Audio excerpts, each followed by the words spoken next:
Hello friends, welcome to my YouTube channel. Video ನೋಡೋದಕ್ಕಿಂತ ಮುಂಚೆ please like, share and subscribe. ಇವತ್ತು ನಾವು ಖಾರ ಅವಲಕ್ಕಿ ಹೇಗೆ ಮಾಡುವುದಂತ ನೋಡೋಣ. ಅದಕ್ಕೆ ಬೇಕಾದಂತಹ ಸಾಮಗ್ರಿಗಳು: ತೆಂಗಿನಕಾಯಿ ಹಾಗೂ 5-6 ಕೆಂಪು ಮೆಣಸಿನಕಾಯಿ, 2 ಸ್ಪೂನ್ ಕೊತ್ತಂಬರಿ, ಸ್ವಲ್ಪ ಬೆಲ್ಲ ಮತ್ತು ಅವಲಕ್ಕಿ ಹಾಗೂ ಕರಿಬೇವು.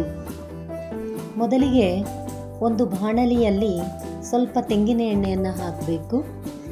ಎಣ್ಣೆ ಹಾಕಿದ ನಂತರ ಕೆಂಪು ಮೆಣಸಿನಕಾಯಿ, ಕೊತ್ತಂಬರಿ ಕಾಳು, ಜೀರಿಗೆ ಇದನ್ನೆಲ್ಲ ಹುರಿದು ನಂತರ ಚೆನ್ನಾಗಿ ಹುರಿದ ನಂತರ ಮಿಕ್ಸಿಯಲ್ಲಿ ಹಾಕಿ ಇದನ್ನು ರುಬ್ಬಬೇಕು.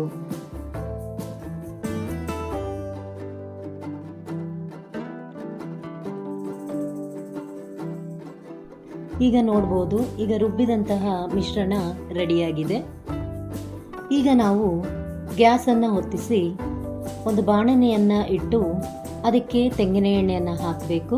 ನಂತರ ಕರಿಬೇವು, ಕಡಲೆಬೇಳೆ, ಉದ್ದಿನಬೇಳೆ ಹಾಗೂ 2 ಕೆಂಪು ಮೆಣಸಿನಕಾಯನ್ನು ಹಾಕಿ ಮಿಶ್ರಣ ಮಾಡಬೇಕು. ಈಗ ನಾವು ರುಬ್ಬಿರುವಂತಹ ಮಿಶ್ರಣವನ್ನು ಇದರ ಜೊತೆಗೆ ಮಿಕ್ಸ್ ಮಾಡಿ ಫ್ರೈ ಮಾಡಬೇಕು. ಹಾಗೂ ಸ್ವಲ್ಪ ತೆಂಗಿನಕಾಯಿಯನ್ನು ಕೂಡ ಇದರ ಜೊತೆಗೆ ಬೆರೆಸಿ ಮಿಕ್ಸ್ ಮಾಡಬೇಕು. ಅದಾದ ಮೇಲೆ ನಾವು ತೆಗೆದಿಟ್ಟಿರುವಂತಹ ಅವಲಕ್ಕಿಯನ್ನು ಕೂಡ ಅದರ ಜೊತೆಗೆ ಮಿಕ್ಸ್ ಮಾಡಬೇಕು. ಚೆನ್ನಾಗಿ ಮಿಕ್ಸ್ ಮಾಡಬೇಕು. ಮಿಕ್ಸ್ ಮಾಡುವಾಗ ಸ್ವಲ್ಪ ಉಪ್ಪನ್ನು ಕೂಡ ಅದಕ್ಕೆ ಬೆರೆಸಬೇಕು.